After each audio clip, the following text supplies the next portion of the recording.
Welcome back, everyone. Ready for another deep dive? Absolutely, let's do it. Awesome. So today we're tackling persuasion and manipulation, but with a twist. Ooh, a twist? Yeah. Instead of, focusing on how these tactics are used against us, we're going to flip the script. I like it. We're going to explore how understanding these tactics can actually empower you Okay. in everyday situations. Interesting. Think of it as self-defense for your mind. Yeah. It's like learning super secret ninja moves. Okay. But instead of throwing stars, Yeah. you're wielding words and understanding subtle cues. I see. Oh, and don't forget to like and subscribe Yes. so you don't miss out on any of these mental martial arts secrets. Mental martial arts. So are you ready to unlock your inner persuasion ninja? Absolutely. It's all about understanding the psychology behind influence. Right. We're not saying you should become, a master manipulator or anything. Right. But knowing how these techniques work can be a real game changer in navigating tricky social situations. Okay, so let's start with the big picture. Okay. What exactly are we talking about when we say mind control? Right. I mean, it sounds a bit sci-fi, right? Yeah, it can sound that way, but think of Yeah. it this way. Mind control exists on a spectrum. Okay. On one end, you have everyday persuasion, like advertising, Yeah. or a friend convincing you to try that new restaurant. Right. On the other end, you have those more extreme examples like brainwashing techniques Okay. used in cults or with prisoners of war. Got it. What we're interested in is understanding the whole spectrum, Right. so you can recognize when these techniques are being used and how to protect yourself. That makes sense. Yeah. So where does emotional intelligence fit into all of this? Oh, emotional intelligence is crucial because it's about understanding and managing both your own emotions and those of others. Okay. It's like having a radar for manipulation attempts. So if I can read people's emotions, Yeah, I can better spot when someone's trying to pull a fast one on me. exactly. Let's break down emotional intelligence into its three key components. Okay. First, you need to understand emotions, both your own and those of others. Right. Second, you need to be able to regulate your own emotions. Okay. And third, you need to be able to manage emotions in others. Got it. When you master these skills, you're not just aware of what's going on emotionally, but you're equipped to handle it effectively. Okay, that's starting to paint a clearer picture. So let's dive into some specific techniques. Okay. Our sources mention this thing called deception camouflage. Deception camouflage. It sounds like something out of a spy movie. It does, doesn't it? Yeah. But deception camouflage is actually more common than you might think. Really? Yeah, it's all about disguising your true intentions to subtly lead people in a specific direction. Okay, give me an example. Mm-hmm. How would someone use deception camouflage in real life? Think about a salesperson who wants you to buy a more expensive product. Okay. They might start by showing you something you just can't afford, Uh-huh. knowing you'll say no. Yeah. Then they present you with a slightly cheaper option, which suddenly seems like a bargain. Oh, so they're manipulating my perception of value Exactly. by setting a high anchor first. Yeah. That's sneaky. Exactly. Now let's talk about another technique that plays on our psychology. Scarcity. Oh, I know this one. It's like those limited time offers that make you feel like you have to buy something before it's gone. You got it. Scarcity taps into our fear of missing out. Right. We tend to place a higher value on things that are perceived as rare or in short supply. Okay. It's why those last chance sales work so well. So how can I avoid falling for this trap? Awareness is key. When you see a limited time offer, take a step back and ask yourself, Okay. do I really need this? Is this a genuine deal? Or am I being manipulated by my fear of missing out? Okay, good advice. Yeah. I'll definitely be more mindful of those countdown timers from now on. Now let's move on to some darker territory. Okay. Our sources discuss tactics often associated with manipulation and brainwashing. Uh-huh. Things like projecting blame and feigning innocence. Ooh, this is where it gets interesting. Tell me more about these tactics. Think of projecting blame as a way for manipulators to avoid responsibility. Okay. Instead of owning up to their mistakes, they shift the blame to someone else. So it's like saying, it's not my fault, it's yours. Exactly. And feigning innocence is another way to manipulate the situation. Right. The manipulator acts surprised or indignant, making the victim question their own judgment and feel like they're the one in the wrong. Wow. It's almost like psychological judo. It can be. And it's important to be aware of these tactics so you don't get caught in their web. Okay, so awareness is key here. Yeah. But what are some concrete things I can do to protect myself from these kinds of manipulators? One of the most effective strategies is to set clear boundaries. Okay. When you know your limits and communicate them assertively, you take away the manipulator's power. So it's about saying no when necessary and not letting someone walk all over me. Exactly. And remember, you have the right to say no without feeling guilty or obligated to explain yourself. That's empowering. I'm starting to see how understanding these techniques can help me feel more confident in dealing with difficult people. It's all about arming yourself with knowledge. Now let's talk about another set of techniques that can be used for both good and evil. Okay. Covert hypnosis techniques. Ooh, covert hypnosis. That sounds a bit mysterious. It does a little bit. Yeah. How does that work? Well, these techniques are designed to influence someone without them even realizing they're being influenced. Okay. Think of things like strategically placed eye cues or cold reading and hot reading. Okay, I'm intrigued, but I need a bit more explanation. What exactly are cold reading and hot reading? Imagine you're at a party Okay. and someone approaches you and says, "You seem like a very intuitive person." Okay. That's an example of cold reading. Okay. It's about making general statements that could apply to anyone Uh-huh. and then watching for reactions to refine your approach. Ah, so it's like fishing for information. Exactly. Now, let's say that same person at the party pulls you aside and says, "I sense that you're going through a major life change." Oh, right. And let's say you actually are. Yeah. That's an example of hot reading. Okay. It involves using specific pre-obtained information about the person Uh-huh. to create a sense of knowing them deeply. So it's like they have insider information about me, Right. which makes me more likely to trust them. Precisely. And while these techniques can be used for entertainment or even therapy, Right. they can also be used to manipulate and deceive. Okay, so it's important to be aware of these tactics Yeah. and not just blindly trust someone who seems to know a lot about me. Absolutely. Now let's move on to a powerful tool that can help you read people's true intentions. Body language. Oh, yes. Body language is so fascinating. It's like a secret language we all speak without even realizing it. It is. And understanding body language can give you a huge advantage in social situations. Right. By paying attention to nonverbal cues, you can get a sense of someone's true feelings, even if their words are saying something different. So it's like being able to see through someone's facade. Exactly. Our sources provided some great examples of how to read body language. Like what? For instance, did you know there's a way to spot a fake smile?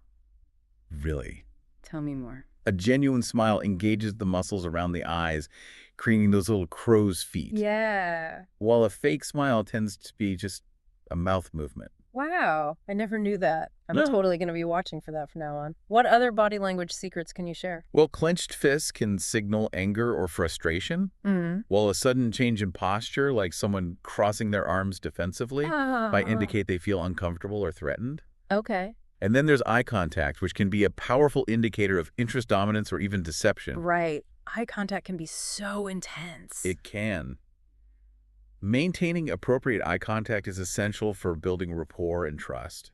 But prolonged staring can be a sign of aggression or an attempt at intimidation.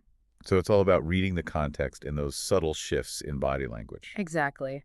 Now let's shift gears and talk about how to use this knowledge for self-defense. Okay, this is where it all comes together. Yeah. I'm ready to learn how to turn the tables on those manipulators. One of the most important things you can do is to set clear boundaries and say no assertively. Okay. Manipulators often prey on people who struggle to assert themselves. Right. By standing your ground and confidently saying no when necessary, Right. you take away their power. I'm definitely working on that one. Another point our sources mentioned was using the same techniques manipulators use, but for good. Like using reciprocity to build genuine relationships. Absolutely. Reciprocity is a powerful force. Yeah. And when used ethically, it can be a foundation for strong, mutually beneficial relationships. Right. Think about it. When someone does something nice for you, you naturally feel inclined to do something nice for them in return. They do. That's reciprocity in action. So instead of letting someone use reciprocity to manipulate me, Right. I can use it to create positive connections. Exactly. And finally, one of the most crucial aspects of self-defense is understanding vulnerabilities, both your own and those of others. So this is about knowing what makes us susceptible to manipulation. Right. Right. Yes. Everyone has vulnerabilities, whether it's a need for approval, Right. a fear of confrontation, Right. or even just being overly trusting. Okay. By recognizing these vulnerabilities in yourself and others, you can take steps to protect yourself and those you care about from those who might try to exploit them. This is so insightful. It's like having a whole new set of tools for navigating the world. It is. And remember, this is just the tip of the iceberg. We've only scratched the surface of the fascinating world of persuasion and manipulation. Well, this deep dive has certainly opened my eyes. I'm feeling a lot more aware of the subtle dynamics at play in our everyday interactions. And that awareness is the first step towards empowerment. I can't wait to see what other insights we uncover in this deep dive. Stay tuned. We're just getting started. Okay, I'm ready for more. We've covered some really interesting techniques so far. Yeah. But I'm curious to explore how these concepts, play out in different areas of life. Like, how does persuasion and manipulation show up in the workplace? Oh, that's a great question. The workplace can be a breeding ground for subtle manipulation tactics. Okay. Especially when power dynamics are at play. Ooh, that's juicy. Give me the lowdown. Well, think about a boss who constantly uses guilt trips to get employees to work late or take on extra tasks. That's a classic example of manipulation. I definitely have bosses like that. Yeah. It's so hard to say no when they make you feel like you're letting the whole team down. Exactly. And that's precisely why manipulators use guilt trips. It preys on our desire to be seen as helpful and competent. So how can we defend ourselves against these office manipulators? It all comes back to setting boundaries. You have the right to decline requests that you feel are unreasonable or that infringe on your personal time. Okay, but how do you say no to your boss without jeopardizing your job? You can be assertive without being confrontational. Okay. Try using phrases like, I appreciate you asking, but I'm already swamped with other projects. Or I'm happy to help, but I need to prioritize my current workload. Those are great tips. I'm definitely adding those to my mental self-defense toolkit. Now let's talk about another workplace dynamic where manipulation can rear its ugly head. Okay. Competition among colleagues. Oh, yes. The office can be a cutthroat place sometimes. It can. And some people are willing to use manipulation tactics to get ahead. Right. For example, they might spread rumors to damage a colleague's reputation. Wow. Or take credit for someone else's work. That's awful. It's like high school all over again. Right. And these tactics can be very effective, especially if the manipulator is good at playing the victim or appearing innocent. So how can we spot these office Machiavellians before they strike? Pay attention to patterns of behavior. Okay. Is there someone who consistently throws colleagues under the bus? Yeah. Or takes credit for others' successes? Okay, so be wary of those who seem a little too eager to climb the ladder at the expense of others. Exactly. Now let's shift gears a bit and talk about how persuasion and manipulation show up in our personal relationships. Ooh, this is where it gets really interesting. I'm all ears. Romantic relationships can be a minefield for manipulation. Okay. Especially when one partner is insecure or has a need for control. I can see that. Like, what are some red flags to watch out for? One classic tactic is gaslighting. Oh, yes, gaslighting. We touched on that earlier. Right. It's basically making someone doubt their own sanity, right? Exactly. A gaslighter might deny or twist events, contradict their partner's memories, or make them feel like they're overreacting or imagining things. It's like a slow erosion of someone's sense of reality. Yeah. That's so messed up. It is, and it can be very damaging to the victim's self-esteem and mental health. So how can we protect ourselves from gaslighting in relationships? Trust your gut. If your partner consistently makes you question your own perceptions or memories, that's a major red flag. Okay, so if something feels off, it probably is. Exactly. And don't be afraid to seek support from friends, family, or a therapist if you're feeling confused or manipulated. That's great advice. What are some other manipulation tactics we should be aware of in relationships? Another common one is the silent treatment. Oh, the silent treatment. It's like emotional torture. It can be. The silent treatment is a passive-aggressive tactic used to punish or control someone by withholding communication and emotional connection. It's like a form of emotional manipulation through absence. Exactly.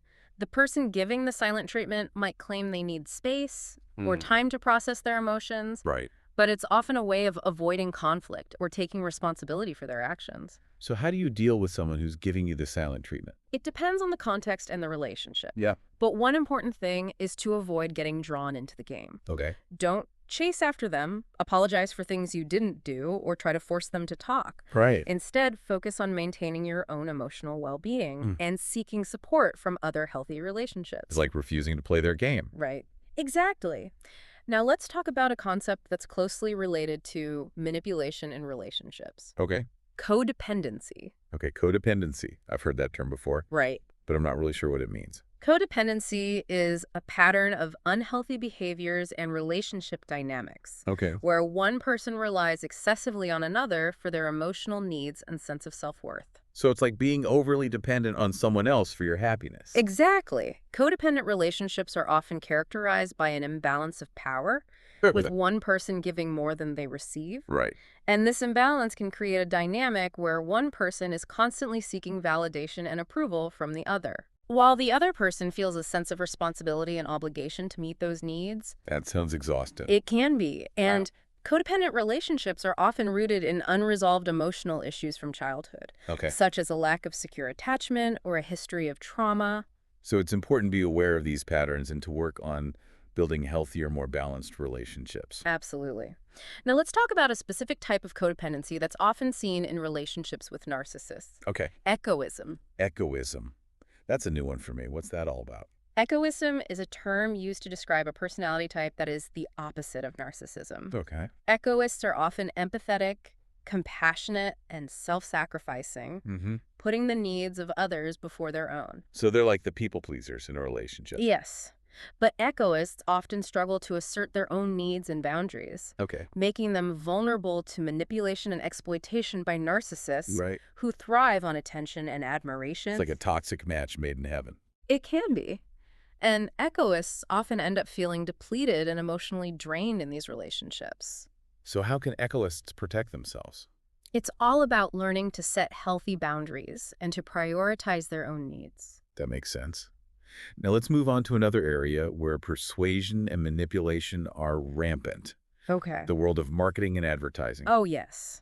Marketers are masters of persuasion. Right. They use a whole arsenal of techniques to influence our purchasing decisions. Okay, spill the secrets. How do they do it? Well, one of the most common tactics is using celebrity endorsements. Yeah. We're more likely to buy a product if we see our favorite actor or athlete using it. Oh, I totally fall for that one. I'm a sucker for a good celebrity endorsement. Right. It's all about leveraging the power of association. Yeah. We associate the positive qualities of the celebrity with the product, even if there's no logical connection. It's like a halo effect, right? The celebrity's fame and attractiveness rubs off on the product. Exactly. And then there's the bandwagon effect. Oh, right. We talked about social proof earlier. It's like how those long lines at restaurants make us think the food must be amazing. Precisely.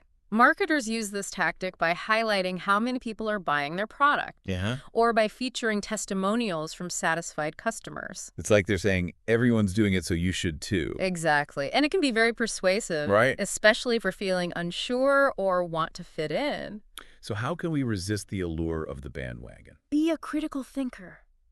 Just because something is popular doesn't mean it's right for you. Right. Ask yourself, do I really need this product? Does it align with my values and goals? Okay, so don't just blindly follow the crowd. Yeah. Make your own informed decisions.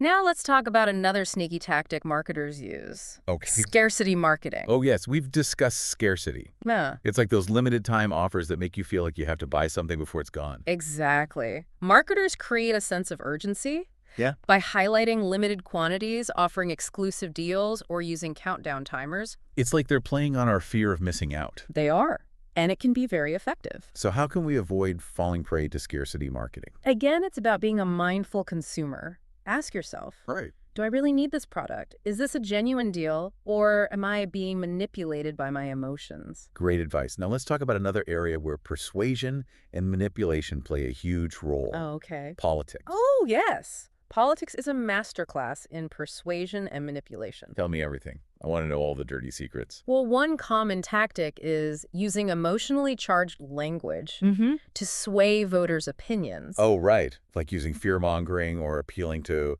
patriotism. Exactly. Politicians often use these tactics to bypass our rational thinking and tap into our emotions. It's like they're playing on our hopes and fears. They are, and it can be very effective, especially if we're not aware of what they're doing.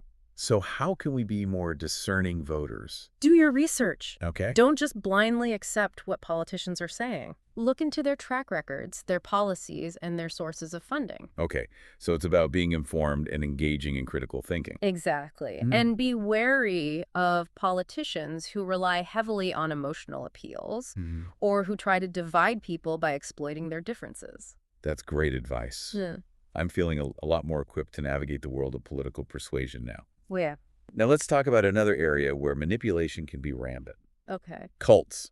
Oh, cults. That's a whole other level of manipulation, isn't it? It is. Cults use a variety of sophisticated techniques to control their members and isolate them from the outside world. It's like they create their own reality bubble. Exactly. One common tactic is love bombing. Oh, yes.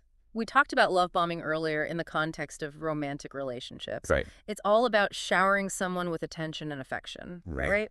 And cults use love bombing to make new recruits feel special and welcome. Exactly. It's like they're creating a sense of belonging and family. Right. And once recruits are hooked, the cult gradually starts to control their lives. Yeah. Dictating their beliefs, their behaviors, and even their relationships. It's like a slow and insidious process of brainwashing. It can be.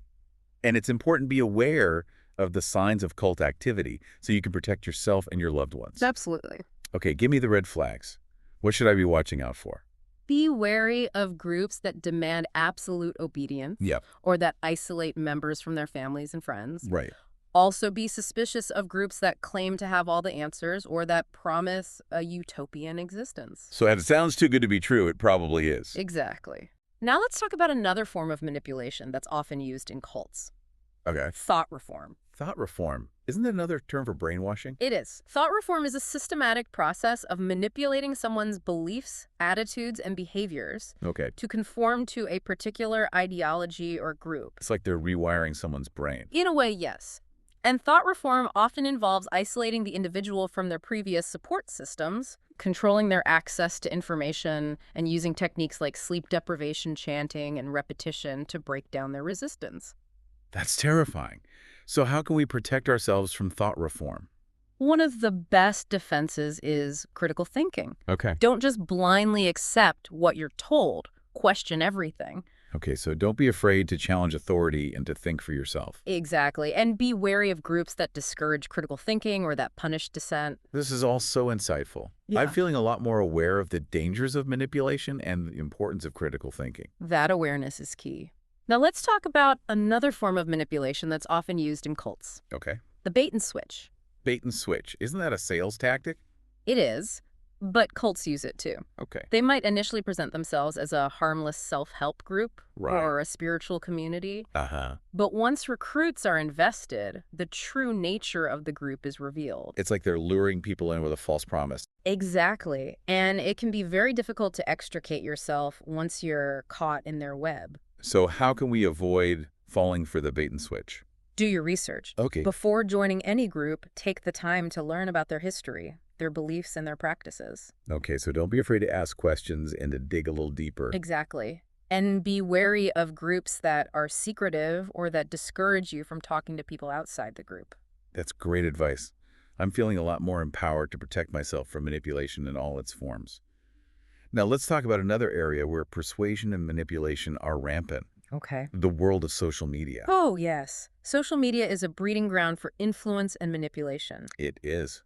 Social media platforms use sophisticated algorithms to target us with personalized content. Right. Designed to keep us engaged and coming back for more. It's like they know us better than we know ourselves. In a way, they do. They track our every click, every like, and every share to create a detailed profile of our interests, our values, and even our insecurities. It's a bit creepy when you think about it. You can be.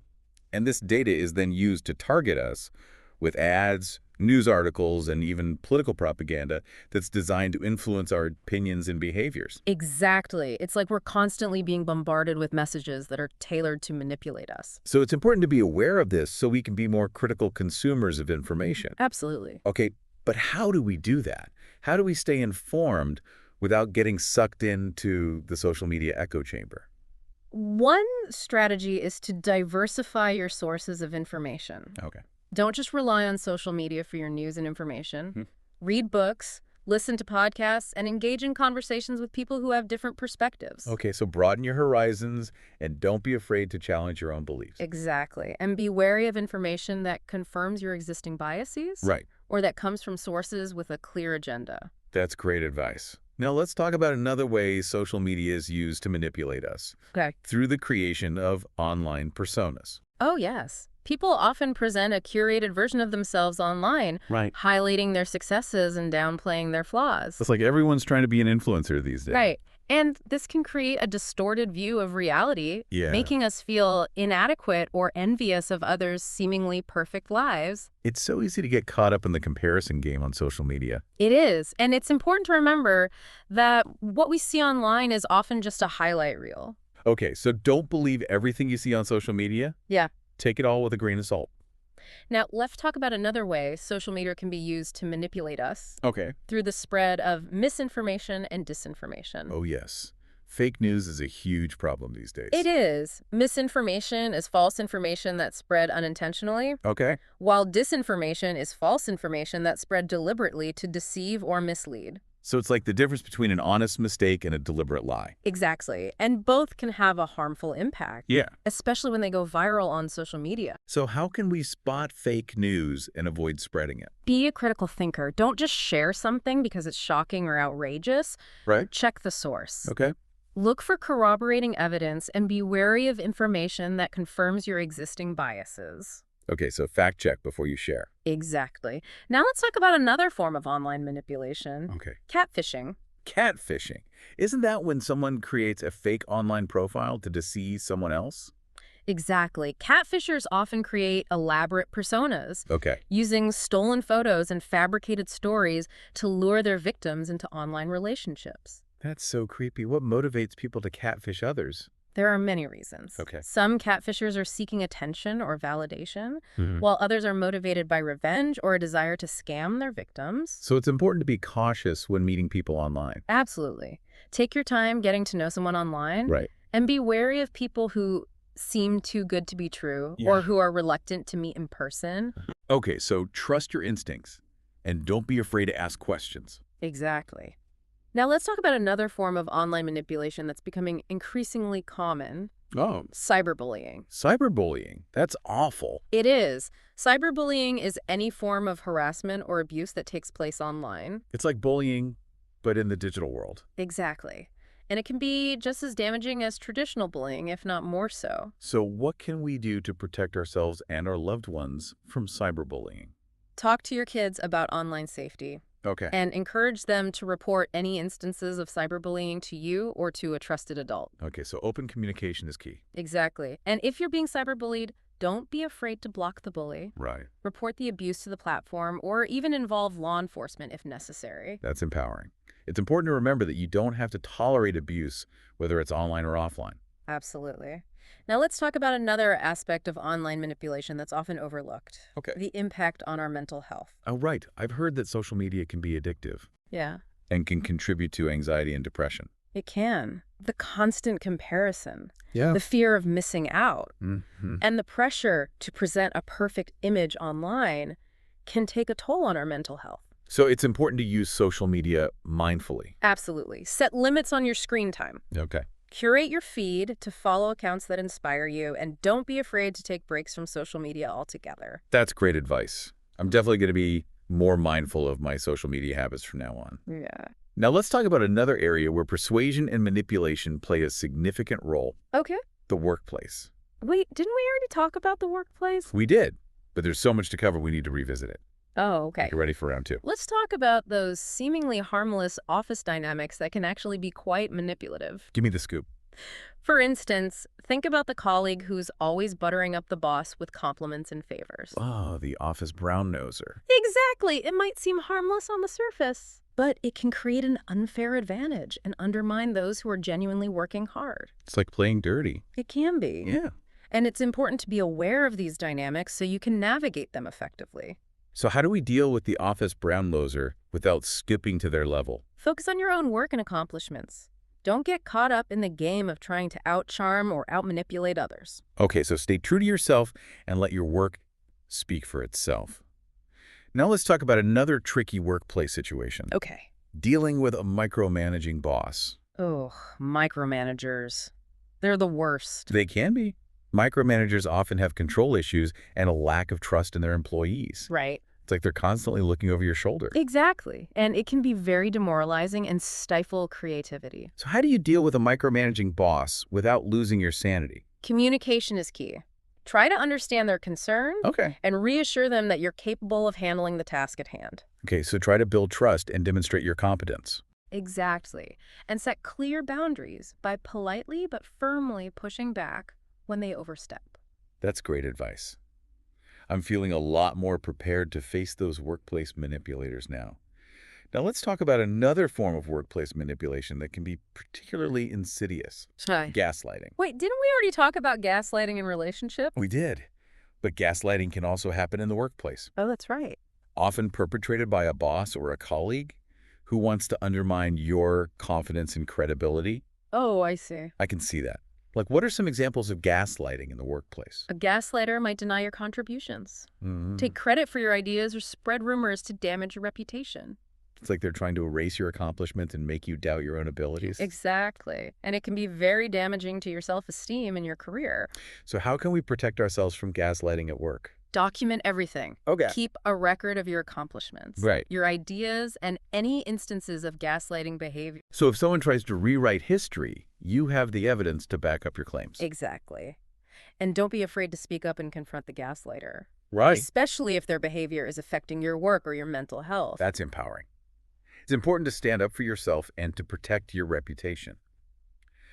Now let's talk about another form of workplace manipulation that's often overlooked. Okay. Passive aggression. Oh, yes. We talked about passive aggression earlier. Right. It's like being angry but not saying it directly. Exactly. Passive-aggressive people often express their negative feelings through subtle behaviors like sarcasm, sulking, or procrastination. Right. It's like they're trying to get their point across without actually saying it. Exactly. And it can be very frustrating to deal with. So how do we handle passive-aggressive colleagues without losing our cool? Try to address the behavior directly, but in a calm and assertive manner. For example, you might say, I notice you've been making sarcastic comments lately. Is there something you'd like to talk about? Okay, so call out the behavior, but don't engage in a passive-aggressive battle. Exactly. And if the behavior continues, don't be afraid to set boundaries or involve your supervisor or HR. That's great advice. I'm feeling a lot more equipped to navigate the minefield of workplace manipulation now. Now let's talk about another area where persuasion and manipulation play a significant role. The media. Oh, the media. I've always been fascinated by how the media shapes our perceptions of the world. The media has immense power to influence our opinions, our beliefs, and even our behaviors. It does. It's like they're the gatekeepers of information. In a way, they are. They decide what stories to cover, how to frame them, and what voices to amplify. So it's important to be critical consumers of media. Absolutely. Don't just passively absorb what you're being told. Right. Question the source. Consider the agenda and look for alternative perspectives. Okay, so don't just believe everything you read, see, or hear. Think for yourself. Now let's talk about a specific way the media can manipulate us through the use of propaganda. Propaganda? Isn't that something they used in wars? It is. But propaganda is still used today. Oh, wow. Often to promote a particular political ideology or to demonize an opponent. I see. So it's like using information as a weapon. Exactly. Propaganda often uses emotional appeals, distorted facts, and biased language to sway public opinion. So how can we spot propaganda and protect ourselves from its influence? Be aware of the techniques used in propaganda, such as using emotionally charged language, appealing to fear or prejudice, or repeating a message over and over again. Okay, so be wary of messages that seem designed to manipulate your emotions or to shut down critical thinking. Now let's talk about another way the media can manipulate us. Through the use of framing. Framing, what's that all about? Framing is about how an issue is presented or framed to influence our perception of it. So it's like spinning a story to make it more appealing or more alarming. Exactly. For example, a news story about crime could be framed to emphasize the danger to the public. Or to highlight the social and economic factors that contribute to crime. So the way a story is framed can shape our opinions about the issue. Absolutely. And it's important to be aware of framing techniques so we can be more critical consumers of news and information. Okay, so pay attention to how the story is being told and what message the media is trying to convey. Mm. Now let's talk about another form of media manipulation that's becoming increasingly prevalent. Okay. Native advertising. Native advertising. What's that? Native advertising is a type of advertising that's designed to blend in with the surrounding content, Okay. making it less obvious that it's an ad. So it's like a sneaky way of getting us to consume advertising without even realizing it. Exactly. And native advertising can be very effective. Yeah. As it often bypasses our natural skepticism towards traditional advertising. So how can we spot native advertising and avoid being duped? Look for disclosures. Okay. Native advertising is required to be labeled as such. Right. No, the disclosures can be subtle. Okay, so pay attention to the fine print and be wary of articles or videos that seem a little too promotional. Exactly. Now let's talk about another form of media manipulation that's particularly insidious. Okay. Astroturfing. Astroturfing. That sounds like something you do to your lawn. It does, doesn't it? But in the context of media manipulation, astroturfing refers to creating a false impression of grassroots support for a particular cause or product. Oh, I see. So it's like fake activism. Exactly. Astroturfers might create fake social media accounts, post phony online reviews, or even stage protests to make it seem like there's more public support for their cause than there actually is. So how can we spot astroturfing and avoid being misled? Do your research. Okay. Look into the group or organization behind the campaign and try to determine if they have a hidden agenda. Okay, so don't just take things at face value. Dig a little deeper to uncover the truth. Now let's talk about another way the media can manipulate us, through the use of fear-mongering. Fear-mongering. That sounds familiar. Yeah. Don't politicians use that tactic too? They do. Fear-mongering is all about exploiting our fears to influence our opinions and behaviors. Right. It's like they're trying to scare us into submission. Exactly. Yeah. And it can be very effective, especially when it comes to issues like crime, terrorism, and public health. So how can we avoid being manipulated by fear-mongering? Be a critical thinker. Okay. Don't just accept the media's narrative at face value. Right. Question the evidence. Consider the context. And don't let fear cloud your judgment. Okay, so don't let fear dictate your decisions. Now let's talk about another way the media can manipulate us. Okay. Through the use of sensationalism. Sensationalism. Isn't that just about making things seem more exciting or dramatic? It is, but sensationalism can also be used to distort the truth and to create a false sense of urgency. So it's like clickbait for the news. Exactly. Sensational headlines and stories often generate more clicks and views, which can lead to a distortion of the news and a focus on entertainment over accuracy. So how can we avoid being misled by sensationalism? Be a discerning consumer of news. Okay. Choose reputable news sources that prioritize accuracy over entertainment. Okay, so stick to the facts and don't let yourself get swept up in the hype. Now let's talk about another way the media can manipulate us. Okay. Through the use of stereotypes. Stereotypes. Aren't those just oversimplified generalizations about groups of people? They are, but stereotypes can also be harmful. Right. As they can perpetuate prejudice and discrimination. So it's important to be aware of how stereotypes are used in the media. Absolutely. Challenge stereotypes whenever you see them. Okay. And don't let them influence your opinions about individuals or groups. Okay, so judge people on their individual merits, not on their perceived group affiliation. Now let's talk about another way the media can manipulate us, through the use of omission. Omission. Isn't that just about leaving something out? It is, but omission can also be a form of manipulation, as it can be used to shape the narrative and to control the information that's being presented. So it's like telling only part of the story. Exactly. And it's important to be aware of omission techniques so we can get the full picture. Okay, so don't just accept. I can see that. A picture is worth 1,000 words, right? Exactly. And the media often uses visuals to evoke specific emotions or to create a particular narrative. So it's important to be critical of the images and videos we see in the media. Absolutely. Don't just passively accept what you're seeing. Right. Question the context. Okay. Consider the source and be wary of images that seem designed to manipulate your emotions. Okay, so don't let yourself be swayed by flashy visuals or emotionally charged imagery. Now let's talk about another way the media can manipulate us. Okay. Through the use of music. Music. You mean like the background music in news reports or the jingles in commercials? Exactly. Exactly. Music can be very effective in setting the mood and influencing our emotions. Right. Think about like a dramatic soundtrack. can heighten the tension in a movie, or how an upbeat jingle can make a product seem more appealing. Absolutely. So the media uses music to manipulate our emotions. Exactly. And it's important to be aware of this so we can be more critical consumers of media. Okay, so don't let the music sway your judgment. Now let's talk about another way the media can manipulate us. Okay. Through the use of humor. Humor. I thought humor was a good thing. Right. Humor can be a powerful tool both for good and for ill. So how can humor be used to manipulate us? Well, humor can be used to disarm our critical thinking. Okay. And make us more receptive to a message. It can also be used to ridicule opponents or to make light of serious issues. So be wary of humor that seems designed to manipulate your emotions or to shut down critical thinking. Exactly. This has been such an eye-opening deep dive. I'm feeling a lot more aware of the subtle ways we're being influenced and manipulated on a daily basis. This is the first step towards empowerment. So what's the key takeaway here? How can we protect ourselves from being manipulated? It all comes down to critical thinking. Question everything. Don't just blindly accept what you're told or what you see in the media. Right. Do your own research. Okay. Consider different perspectives and trust your gut. That's great advice. I'm feeling a lot more confident about navigating the world now. And remember, manipulation isn't always malicious. Right. Sometimes it's just about persuasion. Okay. About influencing people to make choices that benefit both parties. So the key is to be aware of the techniques and to use them ethically. Exactly. Well, this has been an incredible journey. I feel like I've learned so much about the psychology of persuasion and manipulation. It's been a pleasure diving into this fascinating topic with you. Thanks for joining us on this deep dive into the world of persuasion and manipulation.